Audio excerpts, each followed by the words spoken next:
The reason that I was like about a set late up here was because I was talking to Combo and Furshaw a little bit because I was waiting to see Stu, who I haven't seen in Seattle since I moved up here somehow, even though we both used to live literally like 10 minutes from each other. Big Studebaker. Yeah.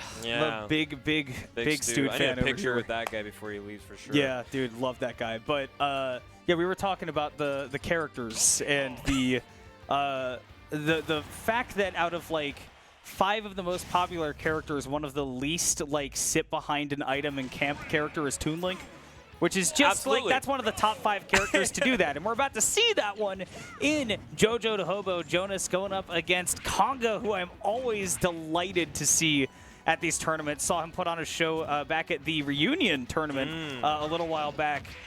Did crazy good in both Smash 4 and Ultimate. Won Smash 4 kind of without challenge. Played against him and remembered, right, Smash 4 Donkey Kong really was just like that. It was just like that. And it's not too different in this game either, but does have to deal with, you know, something that he was familiar in dealing with back in the Smash 4 days as well, which is Toon Link, and the way that JoJoDaHoBo is just going to be making it hard to play at that mid-range that DK so loves. Yeah, and Konga, of course, you know, beloved legacy that this player has had in throughout all the tournaments they've attended since Smash 4. Honestly, to have experience against characters like Toon Link at the level that he does, you got to. It makes all the more the merrier, right? When you go out of region and have to fight this character, because you know a lot of people, they see this character in their bracket and they're like, oh, what the heck do I do about this? Konga's like, you know, I got one in my backyard. Yeah, I could just deal with it. You're not going to get matchup checked on a zoner if you're from the Pacific Northwest. No. That's just a tried and true statement. You can catch that slap into the headbutt. Konga able to make use of that wonderfully simple confirm there from DK, and that pathetic throw strength on that bomb. You'd think that he would be able to hurl that thing, but it's just a child from Outset Island, man. The kid just learned to throw things. Oh! Never learned the proper form. Never learned. Except for that punch. Ugh. That donkey punch doing massive damage, and Konga he's very well ready to just kind of throw it out, because he'll try to call out a jump, he'll try to call out a get up, and if you get hit by it, you feel really bad about it, but at the same time, it's kind of a condition that you go, well, as a Toon Link player, you just have to say, well, I gave him enough time to charge up that punch at some point, and honestly, that's my mistake. Oh, are you dead? Okay. Konga getting the ledge, gonna take a crafty recovery, but it's not one that Jonas is able to pull out, gets that double jump caught immediately by that back air, so this is a full stock DK lead. Yeah, right now Konga just kind of playing around with his food a little bit here too. You can kind of see just waiting for one committal option here from JoJoDaHoBo, because he knows one grab is going to do so much mileage. But JoJo being so disciplined, keeping Konga at a distance, not trying to, you know, take the free Donkey Kong hits that he's looking for.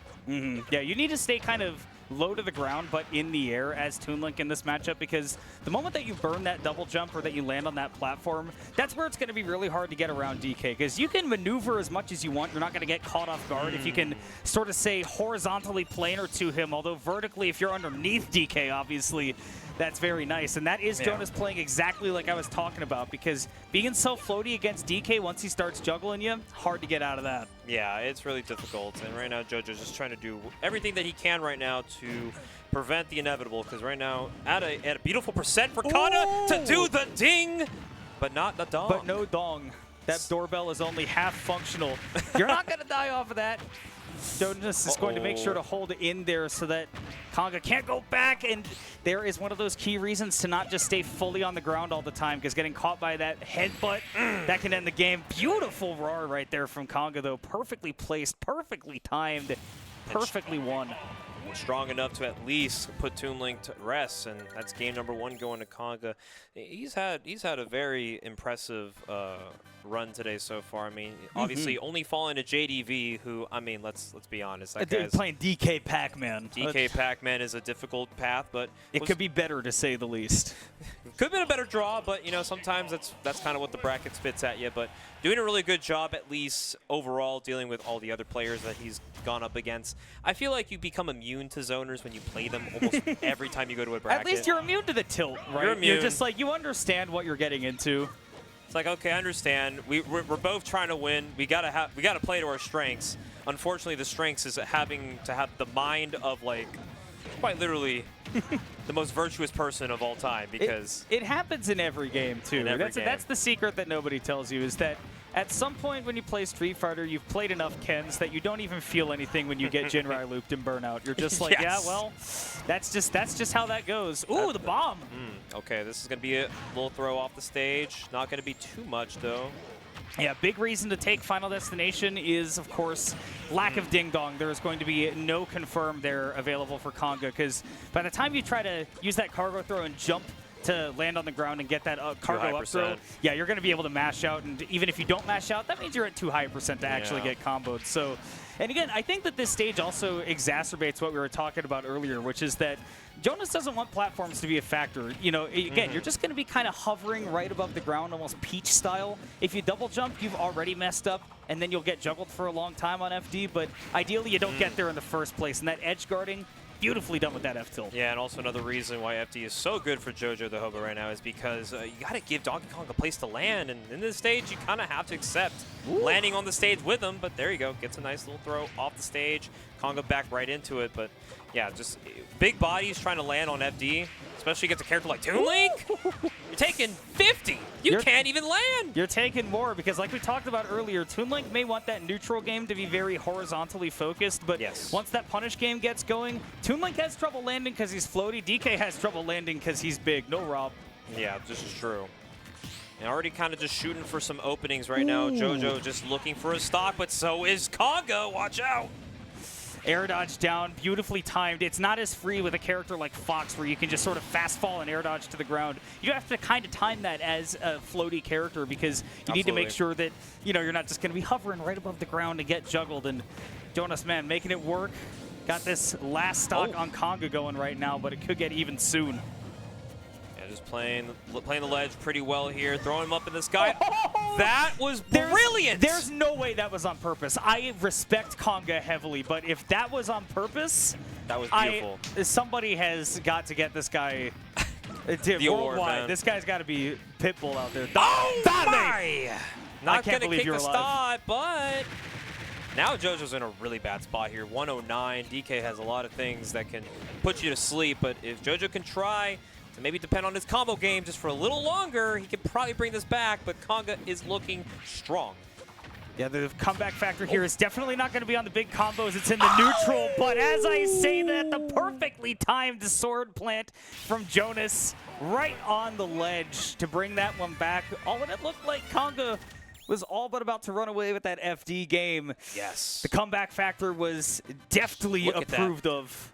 Oh my goodness, yeah. If your internal timer is like that, you should be on Top Chef and not here.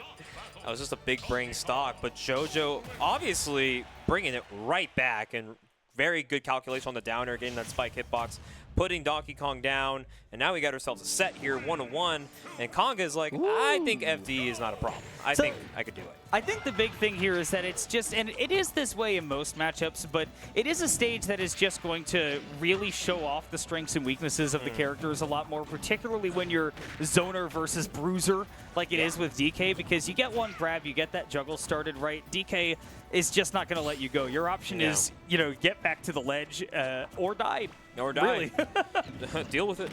Okay, just misreading on the up air right there. Konga going to get a few up airs here himself to, you know, really tally the percentage. Once again, there's that perfectly timed air dodge, because if Jonas had done that too early, would have landed on the ground right as that invincibility was running out and certainly would have gotten grabbed for his troubles. But here comes Konga with another juggle. Again, ledge, definitely the safe place to be, but nice read on that Zera. We've seen it so many times trying to drift back and land in that corner. Konga getting the punish and the KO after. Nice, really good discipline at the ledge right there. Konga, of course, getting everything that he can right now to secure these stocks. Now JoJo once again playing from behind. Not going to stop him just yet. Really good SDI up and away on that F tilt, making it impossible for, or the down tilt rather, to get a follow-up afterwards, because a lot of people are just holding in. They don't want to, you know, get comboed or maybe that combo DI out, but SDI up and away, getting Jonas out there is really huge, because that could have been a giant opening. Yeah, and it's just like frustrating, I would assume, for Konga having to make sure at these percents that he doesn't fall into a follow-up. And even up smash is just enough to do it. Not even the sweet spot either. That was just the back hit of it. And still enough to do it. DK may be heavy, but FD Blast Zone's quite small. Nice read right there. That was a wake-up DP, and you got punished for it. Oh, and you're going to be taking 60 for it as well. Now Konga looking really comfortable in the driver's seat. Got Jonas off the stage. Can we get a stock? Not quite. Tried to go for the read on the neutral getup. Not happening right there. Gonna go for the down smash. Not really that much of a kill move, so JoJo's still hanging on, but 41% means that these combos can really start getting rolling. Here we go. Z drops that bomb, trying to maybe catch him holding in a little bit, but still going to get a lot of leverage. Not going to matter, though. Down smash finally getting the connection here. We're in the same situation as game 2. We did see JoJo bring it back, but I don't think Konga wants to see history repeat itself, right? Yeah, a bit in the reverse this time. We'll see if Jonas can keep it close right here. Ledge trump, the sour spot back here. We're going to set up for it again. Not trying to fake for that ledge trump either. Bomb comes down, but there's that double jump burned, right? And DK's going to get to the ground a little bit faster in that situation, so there's going to be no follow-up and back throw center stage. That move has got a lot of base knockback, but the growth is not quite as large. Unfortunate for JoJo. Doesn't get the kill off the edge guard. Konga now playing to his condition right now. Let's see if he can try and find this opening. Back air, still not doing it. Heavy body. Boy, and that percentage after the hit gets above the Mendoza line, which is not what you want to see if you're trying to make this comeback happen. But again, we did see Jonas do this last game. It was around this kind of deficit like you were talking about, Mars Bars. And he's making it happen once more, already dealing a lot of damage on Konga, but Konga's fighting back right now. We don't let history repeat itself. We learn from our mistakes. Oh my God, you rolled in against a grappler and you're somehow still alive. That's not going to do it just yet. Down throw, though, does set up at the ledge again, and Konga says, you remember how that game 2 ended? I remember. Pepperidge Farm remembers how that game 2 ended.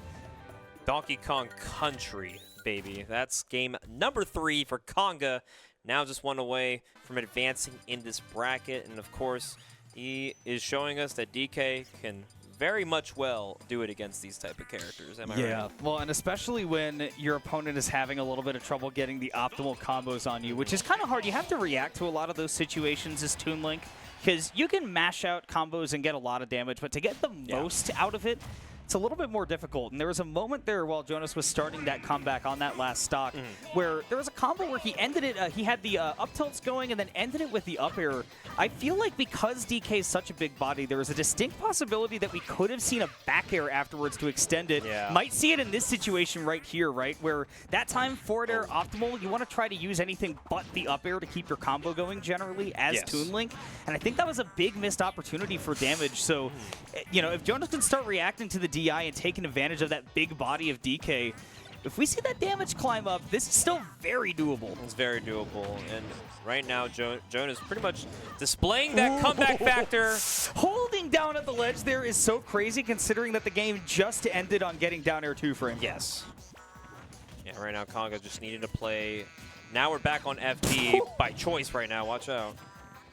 I've been playing a lot of Rematch lately, the soccer game made by the Sifu people, and that looked like an interaction in that game right there. Just, you're holding a ball, you're running in front of your opponent, and you're like, bite, I dare you, do something.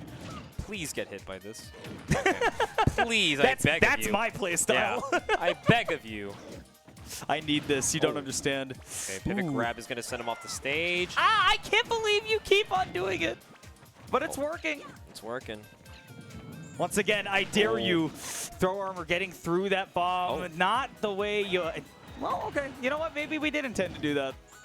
Who am I to judge when it works out? 100%. Oh, you're in the air right now against Jonas. Just throws out the monkey punch. Please walk into it. I beg of you.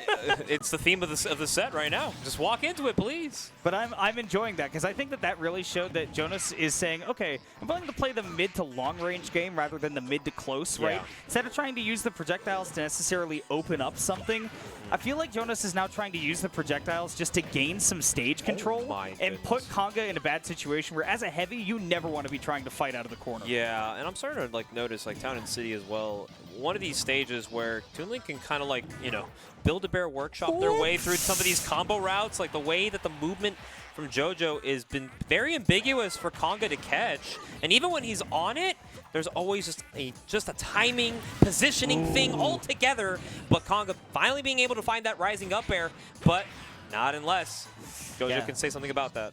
The forwarder there, I like that too, because with the big town and city ceiling, that up air was never going to KO right there. We hold down to get that up B going to bring Konga on the last stock here in Game 4. But, I mean, you were talking about it going into that Game 2 even. It's just that with DK, I mean, you're just never out of it. No. Okay. Now, this is the scary pressure, right? Being able to get off the ledge against DK, especially with somebody like Konga's level. Just gonna have to force you to have to play a little bit of some back and forth. You're gonna take a spinning Kong! The neighbor! I get to see the neighbor in 2025. Let's go, Konga. Baby. And Konga bringing it back, old school. Gonna get this to a last stock situation. Now JoJo might have to really be careful. Oh, you don't want to see that. The bomb, the RNG drop bails him out big time, but the percentages are now right back to even. You got to mind that giant punch that is looming. Anytime you try to chase Konga back to center stage, you have to accept that if you get within that punch's range, you are gambling your game on it. All right, the Zaire, not going to find it. Ooh, there, okay. Lets it rip, but still being able to recharge a little bit of that punch. He's going to have a ledge trap situation here. Can we get the stock? Are we going to see Game 5? Woo! There's that narrative setup on that platform, a place that Konga has been having a hard time getting off of, and there is the up air, just enough rage to take that DK off the top, and Jonas bringing this to game number 5. Absolutely brilliant from Jonas to really keep himself alive in these very scary games. But now we got ourselves a Game 5 to kick off this loser side of brackets, and Konga is going to take it right back to town and cities. The classic Konga counter pick is no counter pick. Exactly. That is a run back individual. It is sometimes you ask the dealer if it's okay to go back, and Konga's not a gambling man. He knows what he's doing. He knows what he's doing indeed. And like you said, it was a nail-biter. That last game was really, really close. And I think that, honestly, it just takes a small adaptation from Konga, like figuring out a way to get off of these side platforms or to get knocked up there fewer times, right? Trying to maybe stand your ground and make up that space on the ground instead of trying to jump over the Toon Link like this, because this is where Jonas has been getting a lot of those big openings that lead to just the damage building up over time. Yeah. Look at the way that Konga is also just power shielding a lot of these projectiles. Just trying to be very careful about any mix-up that JoJo is trying to supply right now. The shield, I think, is the most important part in this matchup for Konga especially, is because you don't want to be jumping above Toon Link anywhere that's necessarily close to his threat zone. You want to be on the ground advancing, but you only have so much shield that you can use. And at 101 with the giant punch, Konga's put himself in a good position. Okay. Oh, scary. Both in the air. No one falls victim to the first stock. Wow, Konga runs directly to center stage to try to keep things going. Catches a bomb to that big body, but does not get a follow-up off of it. Now stuck at 150 with the distinct possibility of any random stray aerial from Jonas likely being able to take the stock if it sends the right direction. What a call out from ledge, and Konga taking the first stock of this game.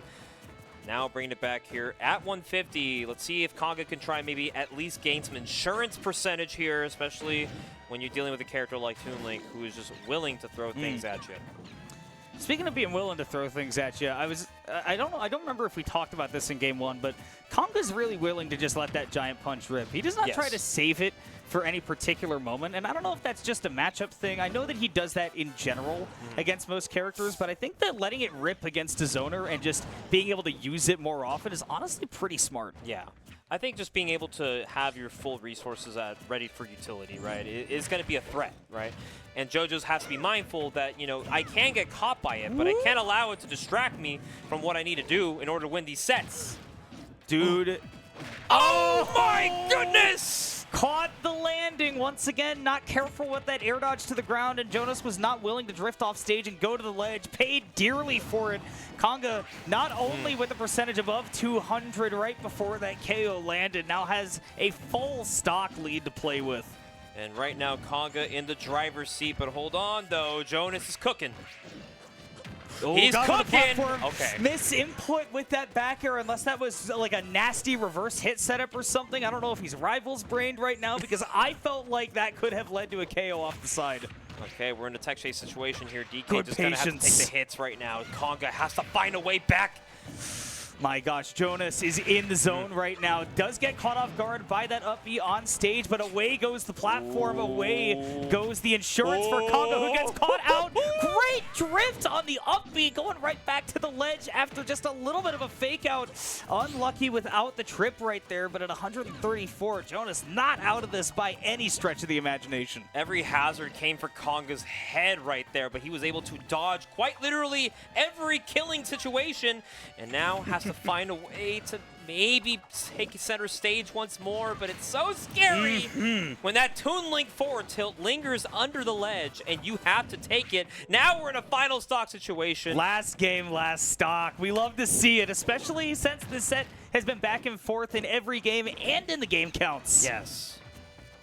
Now it's going to come down to who is ready to just take it home. Winner of this will advance to losers quarters and will face off against Terra. Konga missed timing the parry right there. Thought it was going to be a direct boomerang, but it was down angled. Made it take a little bit longer to go hit DK. 68% and climbing. Jonas has the setup. Down throw bomb into fair with those close town and city side blast zones. The DK has been filled. Jonas 2 straight at the end to stay alive in the tournament and send Konga home at 7th. That was beautifully played by JoJoDaHoBo. He absolutely showed a lot of endearing stamina to fight a player as threatening as Konga. You know, you've seen Donkey Kong can just run at you and get so much percent for fun, but luckily for Jonas, kept his head right. Even through the back and forth games that they were taking each other, that is still insane to me. We gotta let him know if that was intentional. That was. I hope Konga looks us in the eyes and said, yes. You did it on purpose. Yeah, I did it on purpose. That's about what I was expecting. I was keeping time with the bomb. Bink. You know. Soft-spoken individual, that Konga. But knows lots about Donkey Kong. But knows very much. That is true. And of course, congrats to JoJo being able to survive one more set in this losers bracket here for Bad Beaches 3, Son of the Beach. That. Oh, really?